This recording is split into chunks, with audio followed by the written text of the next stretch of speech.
There he is. How you doing, Corey? Good. How are you? Doing just great. I'll let you start off, Jackson. I'm taking over host duties there. Absolutely. Corey, how's it going? I sure appreciate you coming on. Oh yeah, it's good. I actually for whatever reason it wasn't showing my picture, so I had to log out and then log back in. So You're good. It happens almost every week to one of us, so you're fine. You're Yeah. fine. Corey, before we get started with football, Omar, one of our co-hosts, is unable to make it this week, but I need you to help us settle a debate that we're having. You are from Winter Garden, which is just outside of Orlando. Mhm. Is it possible to go to Orlando and not go to Disney World? I guess it depends on who you are, right? I mean, if that's your thing, if it's not, then I guess it is. But yeah, I would say it is 99% of people go to Disney World when they go to Orlando. So Yeah, unless you like the what match. we're going for. And you know who's part of that 1%? Omar, my co-host. So Yeah, well, I mean Disney's cool. My mom actually she worked for Disney Wow. awesome. when I was growing up, so I was able to experience it more often than most. So I like it. It's it's definitely it's an acquired taste, right? It's not for everybody, but it's cool. It's something cool to do. It's a big attraction. That's right. Definitely. That's awesome. Oh man, I gotta ask you. Speaking of locations that are highly visited, you got the chance to play in Canton at Tom Benson Stadium. Oh yeah. Really, the mecca of professional football. What's a lesson maybe you got to take away from there? Whether it's seeing a specific defensive back that you admired and learned a little bit from their shrines there, or just anything you took away from that week. So first I'll talk about the Hall of Fame video that they show, like, for everybody when they come in there. For us, it was during a team lunch that we had the day prior. But I'm drawing a blank on his name, but the big guy, he's the one who knocks on everybody's door. David something. Baker. David Baker. I believe. Baker, yeah. Yes, Yeah. yes. So he actually he gave us like a speech kind of before, and then he played the video. But shoot, like, as somebody who grew up playing football and having it be pretty much my entire life. I mean, I played other sports, but football was always the main thing. For somebody who grew up watching the game and being around it for all my years, just about, it like almost made me cry, for real. Like, Wow. it was so impactful, that video. Like, if I don't know, have you guys gone? Oh yeah. Have you seen the video? No, I hadn't seen the video. No. Well, that video, like, it just goes to show how much time and effort and energy is put into this thing. And for those dudes to put that gold jacket on, like, like, I'm not even there. I'm like halfway there. But Right. shoot, it even, like, it made me want to cry. Like, I was tearing up because I just know how much effort that goes into it. And, like, just watching these dudes accomplish the pinnacle of sports, like the pinnacle of their athletic livelihood, putting on that gold jacket, it was so impactful. And just going through the facility, after we had ate lunch and watched the video, we got to walk through, and, like, you get to see the bus. You walk through, and it is just so cool. Like, it's dope how the artists are able to create it, and how accurate it is. Yeah. One of my favorite players, Troy Polamalu, there was a game jersey. So I could put on the jersey. It was like I was able to actually grab it and put it on. I was taking pictures, and, like, his bust got the hair too. It's like, it's so accurate. But that whole experience, that whole weekend was just like, yeah, it was amazing. And even the game too, like, we ended up losing, but, like, something in that game for me, like, that was the first time I ever made SportsCenter top 10. So it was like, I mean, it was funny because, you know, I had people from my hometown like hit me up like, yo, I mean, like, do you see what happened? Like, that's crazy. And I was like, what are you talking about? Like, I had no idea because we had been on the plane because we flew. Mm-hmm. And they told me, they were like, I just saw you on Sports Center Top 10. So I was like, dang, like that was a life-changing moment. And like I said, just being at the Hall of Fame museum and all that was just amazing. Mm-hmm. Hopefully you knew what play right away when they said you had to play on top 10. Hopefully you knew which one. Yeah, no, I knew what it was because I mean, it was the only interception that I had in the game, and it was pretty crazy. And luckily, I'm gonna be humble about it. I might not have made it if it wasn't for the fact that it was that Sunday that is in between the preseason and the start of the NFL regular season. It was that dead Sunday, Mm-hmm. and we played on that Sunday. So that was like one of the best football highlights of the day. So that's probably why I ended up making it. But still, like that's a feather in the cap. Like I could say that I did it. So, but yeah, it was dope. Absolutely. Absolutely. No, that's awesome.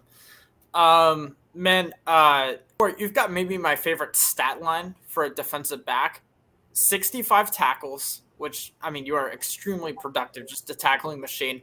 A few TFLs in there, which I always love seeing. And it's not just sacks. It's like you're hitting these running backs. Like, don't talk about safeties not getting involved in the run game. Like, you're flying down on a lot of these to hit them behind the line of scrimmage. And then only a few interceptions because guys don't want to throw at you. So it's understandable that you've only got a couple picks because, man, you cover them so well. Of course they don't want to throw you, right? So, man, I just want to say to have that and how fast you come downfield and how hard you hit, it's incredible to watch you, and you were just flying off of them. I thought there was one play, I don't remember, I was like, man, that looks like Brian Dawkins right there, like just like flying down the field to hit for a TFL on a run play. Yeah, man. I just want to ask you, there's so many safeties that honestly like come to mind with the level of how productive you are in tackling and how hard you hit. Is there a certain one that you always like to model your game after? You mentioned Troy Polamalu. Is there anyone else that you always like to think of? Well, shoot, I'd like to commemorate the late great, the OG 26, and I'm talking about his college number, but Sean Taylor. Yeah. Growing up a Florida boy, Sean Taylor was, a mythological creature to us growing up. And I grew up like as a kid. I mean, I don't know what kids nowadays look at, but I was searching like on YouTube. This is when YouTube first like really came out and got popular. I would like search like biggest hits of the year or like highlight videos. That's all I would watch on YouTube.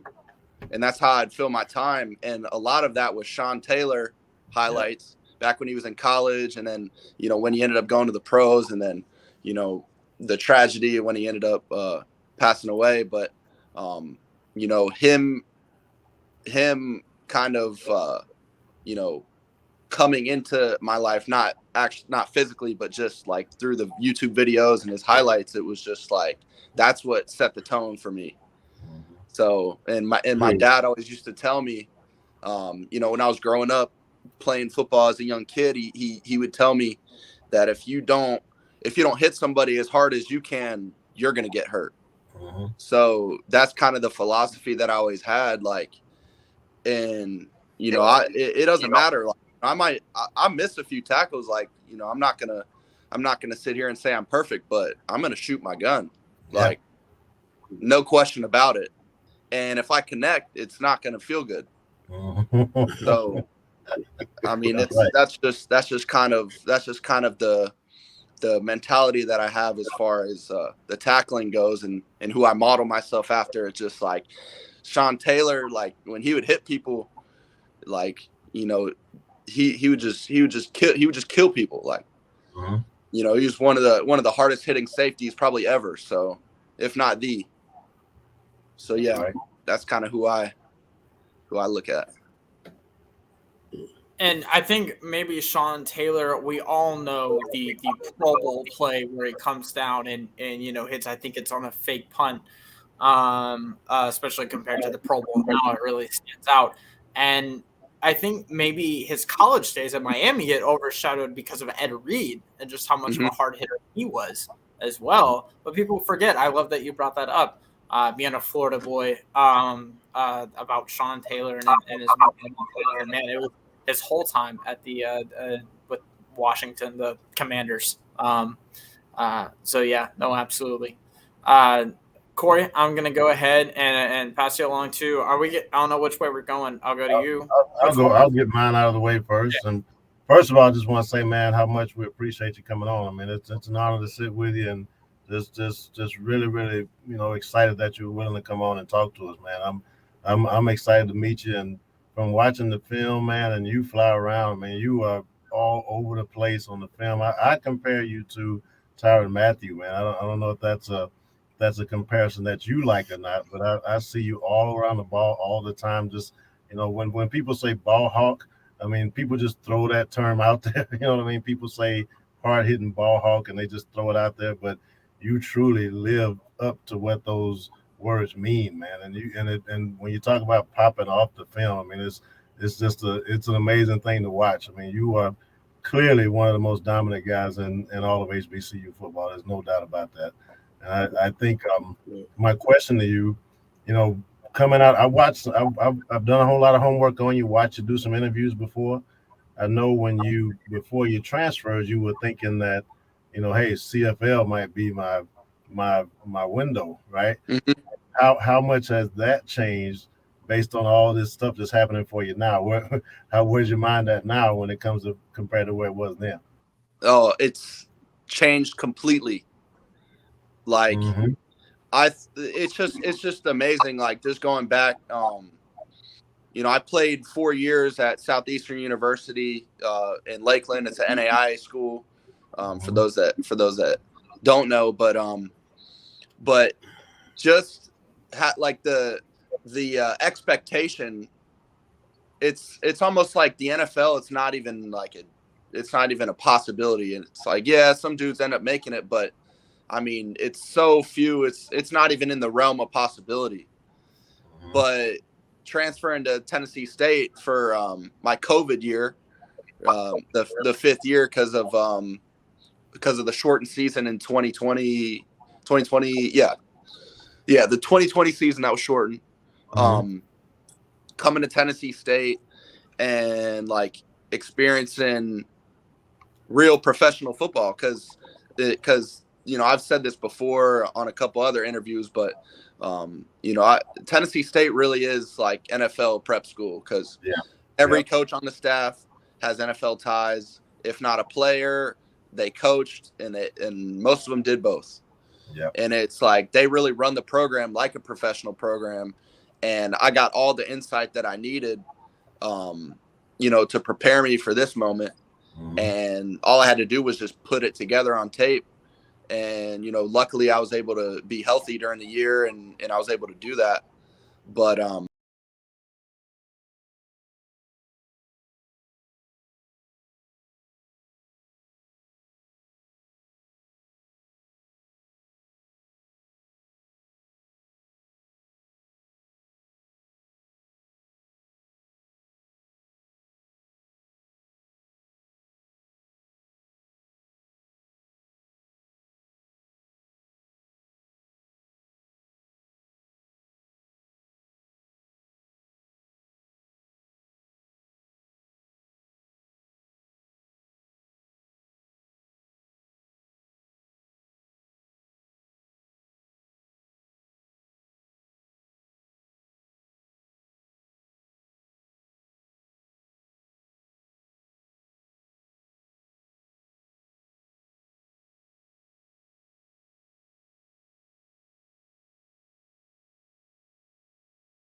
with Tennessee State, like having so many NFL ties and connections, like I really got a good insight into know like, shoot, this actually is like a real possibility. Not only because of the connections they have, but just because of the stage and all the information they're able to share with me about like, kind of what it takes to succeed at that level. And it's something I know I could do.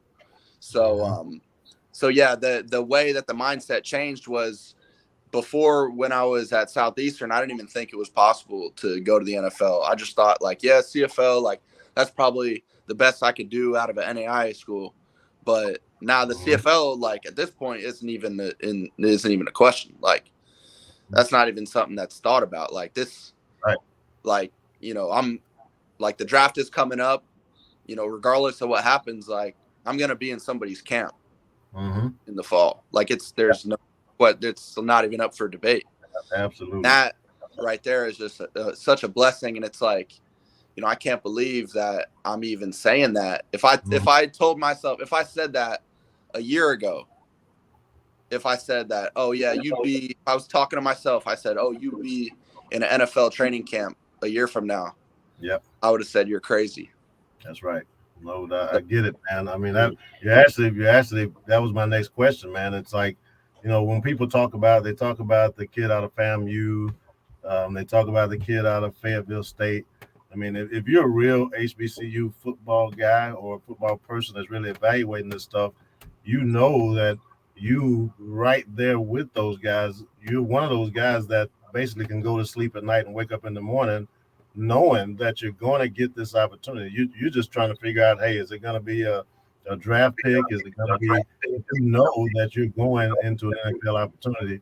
So my question, it's funny you were saying that, but my next question was, how does that feel when you're moving around in your everyday life right now and the things that you're doing and the people you're around? I mean, how does that feel to know that, man, I put myself in this position and this is going to happen as an opportunity for me? So I would say, like the way it feels, I'm not really like living in the moment right now. It's crazy. Like I said, like if I sit back and really think about like where I've come from and the journey that I've been on, it's unreal. Like it's something like I could write a book about. Like, yeah. It's just crazy what I've been able to accomplish. But it's almost like I can't even think about just sitting back and reflecting on it because there's still so much work left to be done. It's like, I can't. It's almost like we're starting from square one. Yeah. It's like, I have this opportunity. It's a blessing, like no doubt about it. But there's so much unfinished business. Like, I got to get in training camp. I got to do my thing. I got to make a 53 man. Boom. Yep. Make a 53 man. I got to stay healthy all year. Be available because if somebody goes down, I got to be ready to step in. Yeah. And when that's when you look across the league at a lot of guys that were undrafted free agents or, higher on draft picks, like they got their opportunity because somebody else got hurt or, it's just about the timing, right place, right time. So I'm looking forward and thinking like, there's so much work that's still left to be put in that I can't even really sit back and think like about how crazy it is. Cause I'm really not satisfied with where I'm at right now. Yeah. There's so much more left to be done. I got to keep writing this story. That's right. 100%. No doubt about it.